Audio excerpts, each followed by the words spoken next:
بسم الله الرحمن الرحيم كسو دوادا مركله iyo barnaamijkii qubaraha qodobada aan idinku haynana waxa kamid ah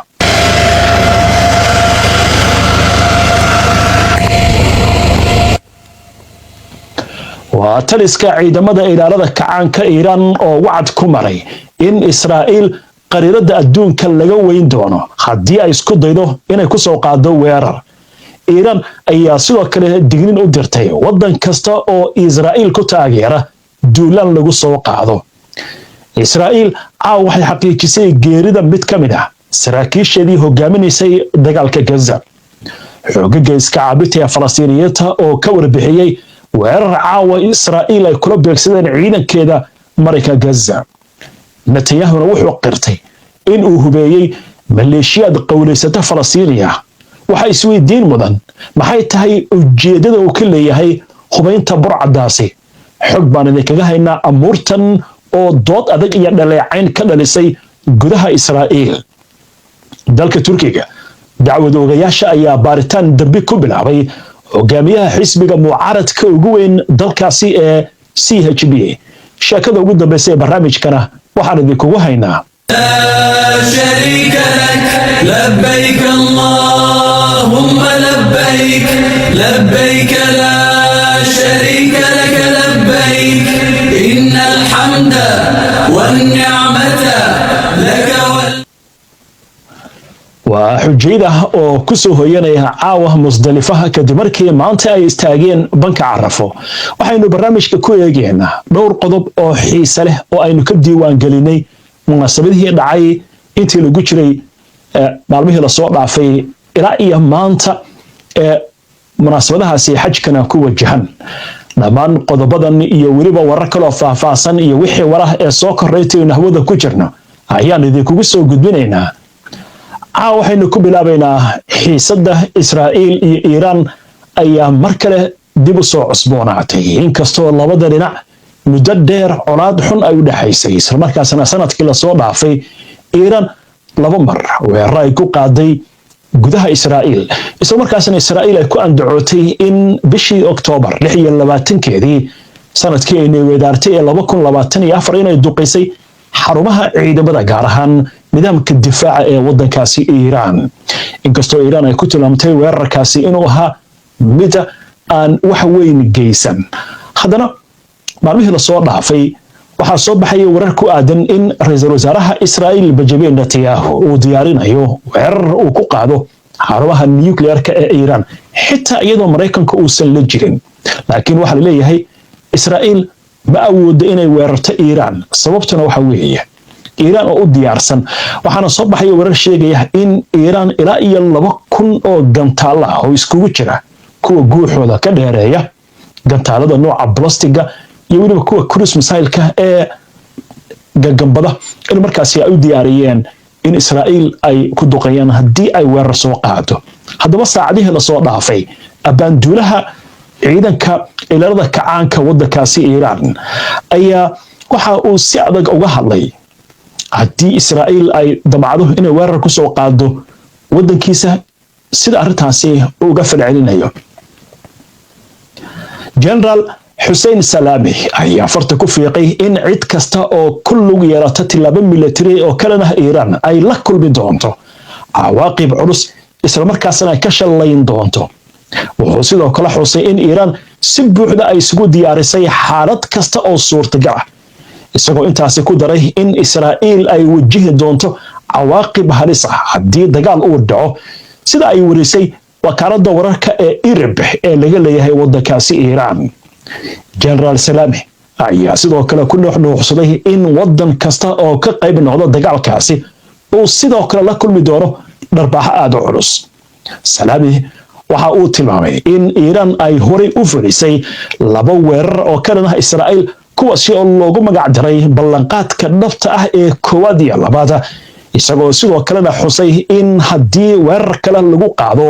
markan jawaabtu ay noqon doonto mid aad uga duwan ugana ballaaran kuwii hore waxaa sidoo kale farta ku fiiqay in Israa'iil si wanaagsan ay u taqaan awoodda military ee Iiraan isla markaasna dagaal kasta oo dhaca uu sababi doono burburka jiritaankeeda. ugu dambayntii waxa uu bixiyey dignin cad, waxaana uu yiri waddan kasta oo ku lug yeesha taageero military oo noocaasi ah wuxuu si buuxda u qaadi doonaa mas-uuliyadda cawaaqibka ka dhalan kara arrintaasi. digninaha caynkan ayaa waxay imaanayaan iyadoo Iiraan ayihii lasoo dhaafay ay si isdaba jooga u wajahayso hanjabaad iyo cagajuulin ka imaanaysa Israa'iil. inta badan hogaamiyaasha dhanka siyaasadda iyo kuwa ciidamada ee Iiraan ayaa waxa ay ku celcelinayaan Iiraan inaysan gacmaha laaban doonin haddii la soo weeraro, waxaana ay sheegeen in tillaabooyinkaasi ay kaga jawaabi doonaan mid ka culus tan lagu soo qaaday. Mareykanka ayay sidoo kale digniin u direen. hadalladan ayaa sidoo kale waxay soo baxayaan iyadoo la sheegayo in Israa'iil ay isku dayi karto weerar ay ku qaado xarumaha nuclear-ka ee Iiraan haddii wadahadallada Tehran iyo Washington ay guul daraystaan. Arbacadii hogaamiyaha sare ee Iiraan Ayatollah Ali Khamenei ayaa waxa uu sheegay in waddankiisu uusan ka talaasuli doonin hodan bacriminta uraniumka, waxaana uu sheegay boqolkiiba boqol inay ka go'an tahay ujeedooyin military inay u adeegsadaan barnaamijyada bacriminta uraniumka. Khamenei waxaa kale oo uu intaasi ku daray in waddankiisa uusan geli doonin wax wadahadal ku aadan in la joojiyo barnaamijka bacriminta uraniumka. wixii ku soo kordha arrintaas waynu arki doonaa. dalka waddankaas deriska la ah ee Turkiga haatan aynu qooransanno. wararkii ugu dambeeyay waxaan idinkugu soo gudbinay 5 duq magaalo oo ka tirsan xisbiyada mucaaradka in xabsiga loo taxaabay, laakiin sheekadu intaasi imika waa ay ka weyn tahay. hogaamiyihii xisbiga mucaaradka ugu weyn waddankaasi ayaa baaritaan dambi lagu furay. aynu eegno wararkii ugu dambeeyay amurtan wakaaladaha wararka ay soo tuurayaan. dacwad oogayaasha Turkiga ayaa waxa ay fureen baaritaan ka dhan ah hogaamiyaha xisbiga CHP ee mucaaradka Özgür Özil kadib markii lagu eedeeyay in hanjabaad iyo aflagaado uu u geystay dacwad oogayaasha magaalada Istanbul, gaar ahaan dacwad oogaha u xil saaran kiisaska musuqmaasuq ah ee lidiga ku ah Ekrem İmamoğlu oo ah duqii hore ee magaalada Istanbul oo imika xabsi ku jira. waxaana lagu tilmaamay tilabadaasi in ay tahay tii ugu dambeysay oo lala ballaarana oo lagu bartilmaameysanayo mucaaradka dalka Turkiga. dacwad oogayaasha Istanbul ayaa bayaan ay soo saareen waxay ku sheegeen in baaritaan ay bilaabeen kadib markii hadallo Özil uu jeediyey isagoo ka hadlayay barnaamij ka dhacay maalinimadii shalay magaalada Istanbul oo si adag u dhaleeceeyay dacwad oogayaasha, isagoo ku tilmaamaya in taasi ay tahay weerar lagu hayo xisbiga. afayeenka xisbiga CHP Deniz Yücel ayaa isna waxa uu si adag u cambaareeyay go'aanka dacwadda baaritaan ee lagu furay hogaamiyahooda, waxaana uu baraha bulshada ku qoray fariintan isagoo yiri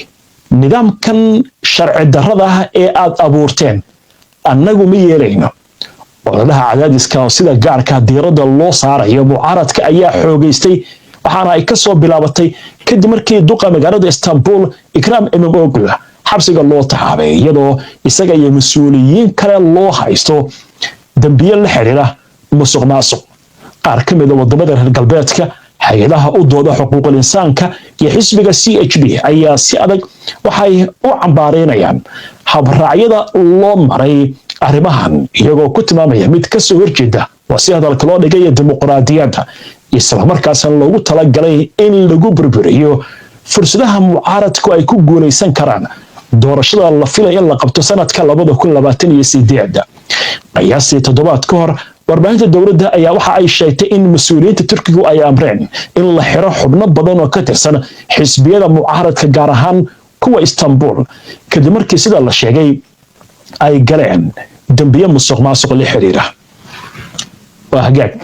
waynu arki doonaa wixii ku soo kordha macluumaadkaasi. goorna waxaan u gudbi doonaa wararkii ugu dambeeyay ee Gaza. Israa'iil oo qiratay in generaal ka mid ahaa saraakiisha dagaalka Gaza hogaaminaysay oo geeriyooday maleeshiyada Falastiiniyiinta ee qowleysatada ah ee Netanyahu uu hubeeyayna dood baa ka taagan gudaha Israa'iil. warbixin baan kaga haynaa iyo weliba wararkii ugu dambeeyay xagga Gaza aynu eegayno, halkaasi oo Israa'iil weli duqeymaha ay sii wado. waxaana lagu soo waramayaa in duqeyn Israa'iil ka geysatay cisbitaal ku yaala Mareyka Gaza dadkii ku dhintay oo ay kamid ahaayeen 4 saxaafi geeridu imika ay sii kordhayso waxaana wararka ugu dambeeya ay sheegayaan in tan iyo maanta dad ku dhow 40 qof Israa'iil ku dishay meelo kala duwan oo kamid ah Mareyka Gaza wararka ugu dambeeya dhanka dagaalka hadii aynu eegno guutooyin kala qasam ayaa war ay soo saareen waxa ay sheegeen in hoobiyaal ay ku garaaceen goob ciidanka Israa'iil ay iskugu soo urureen oo ku dhow masaajidka Xabiiba ee ku yaala deegaanka la yiraahdo Qizal al-Najjar oo dhaca koonfurta Khan Yunis waa koonfurta Mareyka Gaza halkaasi oo maalmihii la soo dhaafay isku horimaadyo culus iyo weeraro culus ay ka socdaan xagga Israa'iil warbaahinta Israa'iil ayaa goordhawatay sheegtay in askari darajadiisu ay ahayd general oo kamid ahaa saraakiishii hogaaminaysa dagaalka Gaza oo u geeriyooday dhaawac culus oo bila ka hor soo gaaray waxaana la sheegayaa in sarkaalkan la sheegay in markaasi dhaawaciisu ah mid aad u culus laakiin ilaa iyo 8 bilood ayaa waxa la sheegay inuu ku jiray koomo ugu dambeyntiina maanta ayuu geeriyooday sida warbaahinta Israa'iil ay xaqiijinayso waa tahay isla Gaza wararkeena aynu dib ugu laabanay ra'iisul wasaaraha Israa'iil Benjamin Netanyahu ayaa markii ugu horeysay qirtay in milishiyad qowleysata ah oo Falastiiniyiin ah inuu hubeeyay si uu uga hortago Xamaas arintaasi waxay dhalisay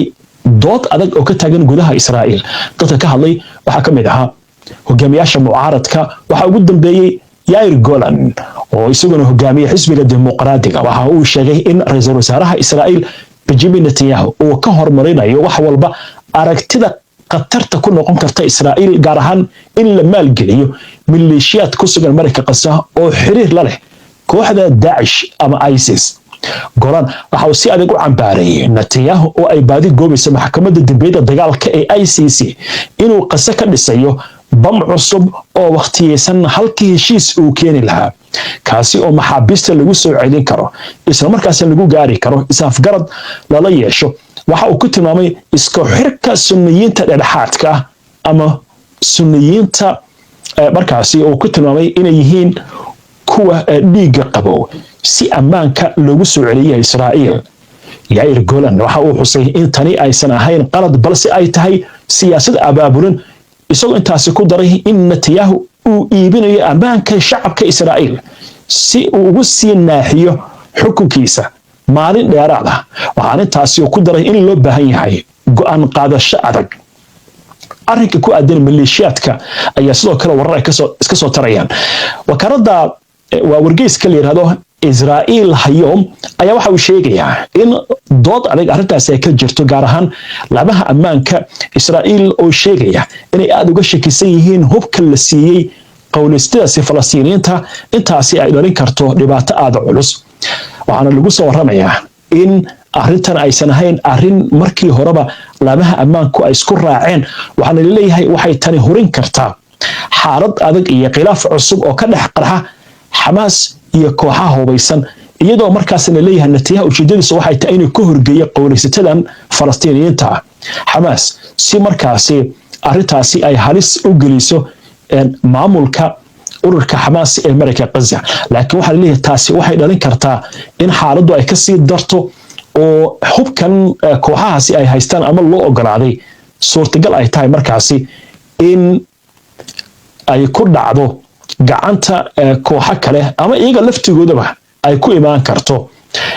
in ay u isticmaali karaan ciidamada Israa'iil inay kaga hor yimaadaan waa tahay macluumaadkaas intaas aynu kaga gudubno goordha waxaan u gudbi doonaa war degdeg ah oo soo dhacay haatan oo warqabadku ay ka shaqeynayaan laakiin wararka Gaza intaana ka bixin waxaynu eegaynaa hadal goordhawta u jeediyey hogaamiye sare oo ka tirsan ururka Xamaas isla markaasna ku magacaaban madaxa Xamaas ee Mareyka Gaza Qaliil al-Haya goordhawta warbixin intaynu barnaamijkan ku jiray telefishinka Al Jazeera uu soo daayay ayaa Qaliil al-Haya wuxuu kaga hadlay arrimo kala duwan wuxuu marka hore sheegay in hindisaha uu soo gudbiyay Stephen Witkoff oo ah ergeyga Mareykanka ee bariga dhexe in Xamaas aysan diidin laakiin ay gudbiyeen soo jeedin wax lagaga bedelayo qodobada qaar wuxuu sheegay dadka Falastiiniyiintu in ay ku jiraan dagaal ay kaligood yihiin kadib markii adduunyada oo idil ay dayacday albaabadana ka soo xiratay. wuxuu yidhi waxaa socda qorshe ballaaran oo lagu doonayo in dhulalka falastiiniyiinta oo idin lagula wareego. daanta galbeed ayaa ka mid ah. sidoo kale waxa uu sheegay in ay socdaan xadgudubyo ballaaran oo ka dhan ah masaajidka al-aqsa iyo dhammaan dadka falastiiniyiinta. wuxuu yidhi dagaalkeenna maanta waa mid aynu u taagannahay, waana sii wadi doonaa. waxaanu isku dayaynaa sida ugu macquulsan iyo sida kastoo aynu awood u leenahay inaynu kaga hortagno guumaysiga. waxaynu wadaynaa dagaalkan inagoo doonayna in annagoo iskaashan heshiisyo aynu gaarno, kaas oo horseedi kara Israa'iil ciidankeeda inay kala baxdo marayka Gaza. waxaynu ku jirnay in aynu gaarno heshiis maxaabiista lagu soo daynayo, la isku dhaafsanayo maxaabiista. waxaan u gudbinay dhinacyada dhexaadinta, laakiin Netanyahu ayaa diiday buu yiri. 2 toddobaad ka hor Mareykanku wuxuu noo soo gudbiyay hindisahaasi aan ku celiyay halkan. wuxuu yiri 2 toddobaad ka hor waxaan gudbinay buu yiri hindise, laakiin cadowga ayaa diiday buu yiri. Netanyahu wuxuu ku dhawaaqay inuu doonayo maxaabiista inuu qaato kadibna dagaalka dib u bilaabo. Netanyahu sidoo kale wuxuu ciidan ahaan u isticmaalayaa gargaarka bini'aadantinimada. wuxuu yiri Xamaas ma aysan diidin soo jeedinta Stephen Witkoff oo soo bandhigay, laakiin waxaynu gudbinay wax ka bedel lagu sameeyo. waxaanu diyaar u nahay wada xaajood dhab ah oo heshiis rasmi lagu gaari karo. waxaanu doonaynaa oo aynu diyaar u nahay dowlad inaan ku wareejino Gaza Falastiiniintu ay leeyihiin, taas oo ah mid naga go'an in markaasi maamulka marayka Gaza cid kasta oo Falastiiniin aynu ku wareejino. waxa uu sheegay inay tahay wax lala yaabo in wadamada caalamku afka ay ka cambaaraynayaan Israa'iil xilli ay wado, oo si hadalku yiri gumaad culus oo gumaysiga oo wado. waxa uu ka hadlay qaraarkii xalay golaha ammaanka ee qaramada midoobay oo Mareykanku uu markaasi codka diidmada qayaxan u isticmaalay. wuxuu yiri in Mareykanku codka diidmada qayaxan ay u isticmaalaan qaraarkii golaha ammaanka ee qaramada midoobay ee dalbanaya dagaalka in la joojiyo. diidmadaasi si adag ayaan u cabaaraynaynaa. waxaan ammaanaynaa walaalahayaga Yemen oo si daacad ah u garab istaagay dadka Falastiiniyiinta, kuwaasi oo gantaal ku garaacaya Israa'iil, isla markaasna sidaasi u sameynaya darteen. hadalkan ayaa goordhawita uu jeediyay Qaliil al-Hayya oo ka mid ah mas'uuliyiinta sarsare ee ururka Xamaas. xogaga Xuutiyiinta waddanka Yemen ayaa la sheegayaa in gantaal ay ku soo weerareen Israa'iil, waxaana laga maqlay baa leeyahay seeriga digniinta ka bixiya meelo badan oo ka mid ah bartamaha iyo koonfurta Israa'iil. magaalada Tel Aviv ayaa ka mid ah. inkastoo warkan hadda uu soo dhacay, haddana waxaa lagu soo warramayaa in militariga Israa'iil ay ku andacoonayaan in gantaalkaasi laga soo riday waddanka Yemen ay ka hortagayaan. weli ma aysan sheegin inay qabteen, laakiin waxay leeyihiin waxaynu ku hawlanahay sidii aan uga hortagin lahayn gantaalkaasi laga soo riday waddanka Yemen. waxaana wararka taasi ay ku darayaan in seeriga diinta ka bixiya laga maqlayo meelo kala duwan oo ka mid ah marayka Gaza, sida warbaahintu haatan ay tabinayso. dhinaca kale magaalada Beirut, gaar ahaan dhanka koonfureed oo taageerayaasha Xisbullah ay ku badan yihiin, ayaa xilligan duqeyn Israa'iil ka wada. waxaana tan ay ka dambeysay kadib markii goor sii horeysay oo caawaya afayeenka militariga Israa'iil Avishai Andreh baraha bulshada ku faafiyay digniin ah in dhowr dhisme oo ku yaala koonfurta magaalada Beirut dadku ay iskaga baxaan. waxaana lagu soo warramayaa in xilligan duqeyn ay socoto. weli lama oga khasaaraha, bacdama warkan uu yahay war intaynu barnaamijka ku jirnay soo dhacay. wixii ku soo kordha weerarka Xuutiga iyo weerarkan Israa'iil ka wada Beirut, barnaamijyadeena dambe ayaan idinkugu soo gudbin doonaa haddii Alla idmo. waa tahay sheekada ugu dambeysay barnaamijka ayaynu soo gaarnay. sheekadan gebi ahaanba waxaynu ku soo qaadanaynaa munaasabadii xajka ayaa gabagaba ah. maanta 1,500,000 oo muslimiin ah ayaa istaagay banka Carafa. 11,200 oo Soomaali ayaa ka mid ah waddanka Soomaaliya ka timid. caawa waxaa loo sii jeedaa oo dadku ay tageenba Musdalifa. sida halkan idinkaga muuqata, dadkii waxay ka ambabaxeen Carafa waxaana ay tageen Musdalifa. dabcan halkan waa Carafa sidaad u jeedaan oo maanta halkaas dadku ay taagnaayeen. maalinta beriira dadku Musdalifo waxay ka sii qaadan doonaan dhagaxaantii loogu talagalay in markaasi ay ku sameeyaan dhagax tuurka ama jabraadka Al-Aqaba kadibna dhanka Mina ay u gudbi doonaan xujaydu halkaasi oo maalinta beriira oo Ciidul Adha ah ay markaasi ku sii dabaaldegi doonaan ciida isla markaasna ay ku dhameystiri doonaan dawaafkii iyo qaybaha kale ee u dhiman xajka Allah ka aqbalo annagana cibaadadaasi iyo soonkii maanta Allah naga aqbalo waa yahay waxyaalo cajiib ayaa ka dhacay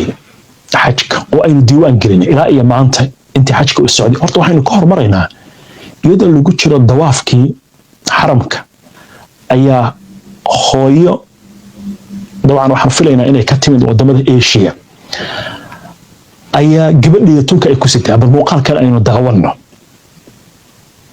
halkan sidee kaga muuqata hooyadii bay dhabarka ku sitaa haweeneydan waa hooyadeed sida ka muuqata